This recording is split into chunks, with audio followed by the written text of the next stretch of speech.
It says here in Zechariah 13, who is it referring to? Why does it say that they will pierce a prophet? Well, it's a chapter, but I mean, what does it refer to? So I will just look at the context of the verses. It says, it will happen at that time, verse 4, that all the prophets will be ashamed of their vision when they prophesy. They will no longer wear the hairy mantle to lie. Some have dressed in a certain way, like in hairy mantles, or in sackcloth, or in rough clothing, thinking that the look, that their appearance means something. And see how the scripture says here that the prophets will not dress as prophets in the end times, as the prophets did in the past, as if implying that the two witnesses will not dress as people expect, even though Revelation 11 says they wear rough clothing, but the scripture is not speaking of something literal or physical.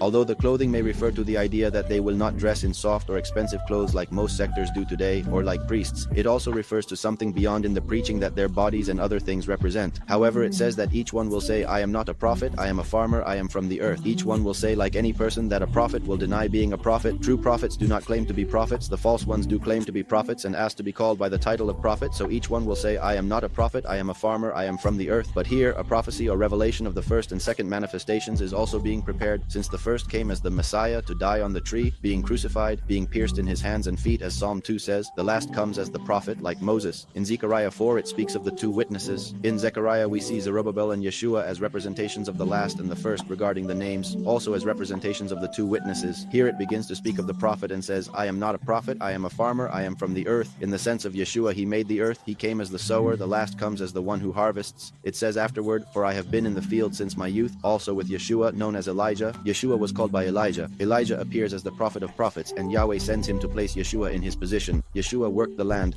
He had never been a prophet, his ancestors were not prophets. Then, Yahweh took him from working the land because he had a different mindset, he had the necessary attitude, and he was willing to do what he had to do. Then, Yahweh calls him, and he leaves all his work to become a prophet. Elijah represents the first, Yahushua represents the last.